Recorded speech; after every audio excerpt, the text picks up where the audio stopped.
Notre projet d'application que nous avons appelé Amigo consiste à récupérer les données en temps réel d'une voiture sur un smartphone. Étant donné que c'est une idée de notre part, nous avons d'abord dû nous renseigner si le projet était réalisable.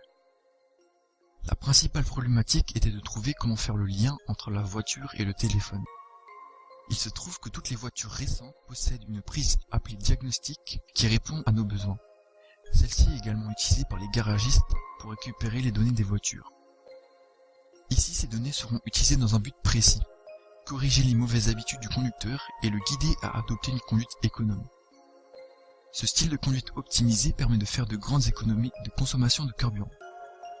La conduite écologique fait appel à des règles très simples, comme rester entre 2000 et 2500 tours par minute, circuler sur le rapport le plus élevé possible, ou bien encore rouler avec les vitres fermées par exemple.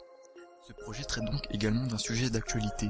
En effet, la pollution engendrée par les rejets de CO2 ont des conséquences de plus en plus graves sur l'environnement. De plus, aujourd'hui, le coût de l'essence est un poids important dans le budget d'un conducteur. Et avec un parc automobile français de plus de 38 millions de véhicules, beaucoup de personnes sont concernées.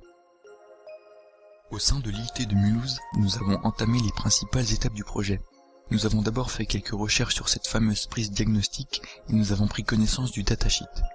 Dans un premier temps, nous avons acheté une prise diagnostic vers USB pour tester directement sur un PC. Nous avons utilisé un hyperterminal avec PuTTY pour que les données soient transmissibles. En envoyant une requête sous forme de code, on a en retour l'information de la voiture qui est demandée.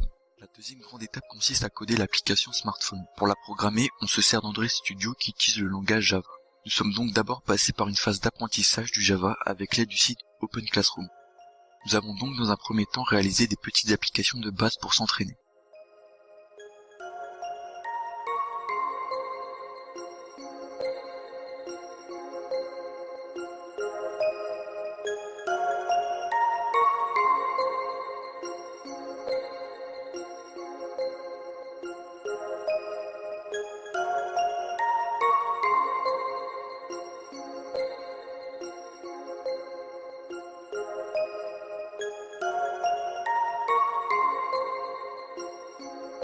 Pour atteindre la finalité du projet, il nous reste quelques étapes à suivre prochainement. Tout d'abord, pour la prise diagnostic, nous devrons choisir la connectivité. En effet, il y a 3 types de prises: USB, Bluetooth et Wi-Fi. Nous ferons les tests pour le Bluetooth et le Wi-Fi avec le smartphone pour choisir le plus adapté. Il nous faudra aussi étudier les lignes de code qui permettent de récupérer les données afin de créer notre propre programme qui exploite ces informations. En parallèle, nous devrons réaliser l'application finale. Elle comprendra l'exploitation des données dynamiques pour donner des indications sur la conduite de l'utilisateur. L'application devra également être claire afin que le conducteur puisse facilement comprendre les instructions.